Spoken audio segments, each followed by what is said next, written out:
Good morning guys, this side RJ. आप मुझे देख रहे हैं जीनियस विद्यार्थी यूट्यूब चैनल पर। दोस्तों, आज की इस वीडियो में हम डिस्कशन करने जा रहे हैं सेकंड ग्रेड के सिलेबस से रिलेटेड।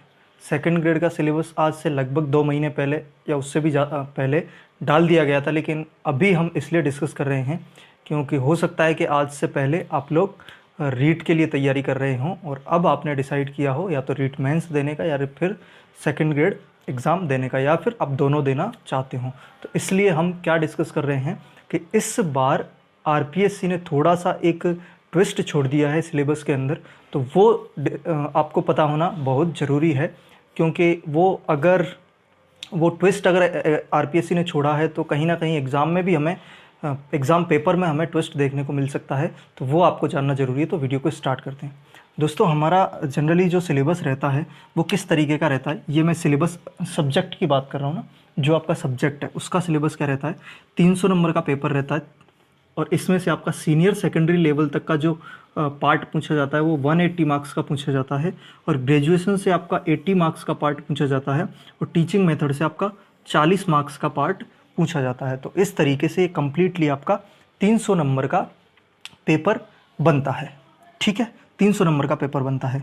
और इसी तरीके से हम देखें तो जो हमारा जीके वाला पेपर होता है उसके अंदर भी अगर आपने नहीं देखा है तो मैं आपको बता देता हूँ क्या होता है कि 80 नंबर का आपसे राजस्थान जीके पूछा जाता है। 200 का पेपर होता है जीके वाला पार्ट, जीके जीएस है ना।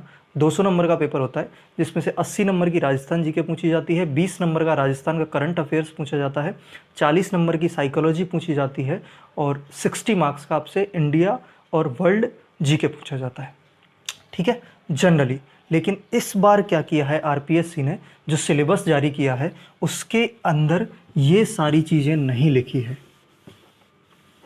ये सारी चीज़ें नहीं लिखी है कि आपका सीनियर सेकेंडरी पार्ट से कितना पूछा जाएगा, ग्रेजुएशन पार्ट से कितना पूछा जाएगा, और टीचिंग मेथड से कितना पूछा जाएगा। ना ही आपका जो सब्जेक्ट है उसके सिलेबस में लिखा है कि किस पार्ट से कितना मार्क्स का पोर्शन रहेगा, और ना ही आपका जो जीके वाला पेपर होता है फर्स्ट पेपर, ना ही उसके अंदर ये क्लियरली लिखा है कि किस पार्ट से कितने क्वेश्चंस यानी कि कितने मार्क्स का वेटेज रहेगा, कि राजस्थान जीके से कितना वेटेज रहेगा, ये इस बार नहीं बताया है। इससे पहले 2018 का जो सेकंड ग्रेड एग्ज़ाम हुआ है उसका अगर आप पीडीएफ चेक करते हैं तो उसमें क्लियरली लिखा हुआ है कि यहाँ से इतने मार्क्स का पूछा जाना, यहाँ से इतना, यहाँ से इतना।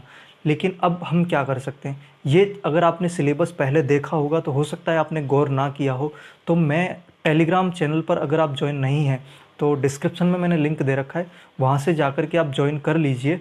तो मैं आपको दोनों पीडीएफ सेंड करूँगा, 2018 के सिलेबस की भी पीडीएफ टेलीग्राम पर डाल दूँगा और 2022 के सिलेबस की भी पीडीएफ आपको टेलीग्राम पर डाल दूंगा। तो आप एक कंपैरिजन देख सकते हैं कि पहले हमेशा लिखा रहता था कि यहाँ से 180 मार्क्स का आना है, यहाँ से 80 मार्क्स का आना है, ये 40 मार्क्स का आना है, ये 180 मार्क्स का।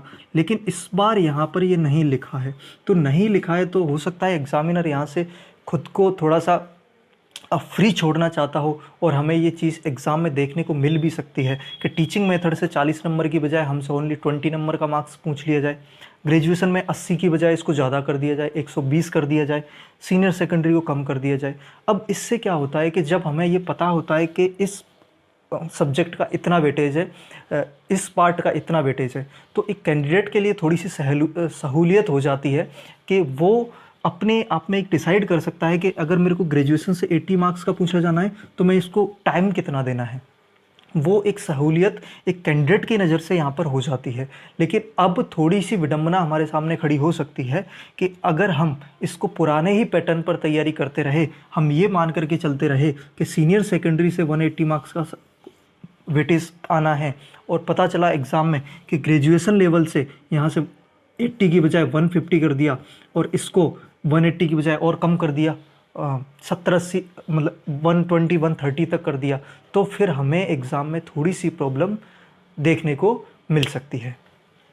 तो इसलिए ये सारी चीज़ें अब आरपीएससी ने ऐसा क्यों किया है आई डोंट नो, बट आपको ये पता होना ज़रूरी है कि आरपीएससी ने अगर ऐसा किया है तो हम पुराने पैटर्न के आधार पर अपनी तैयारी को कंटिन्यू नहीं कर सकते।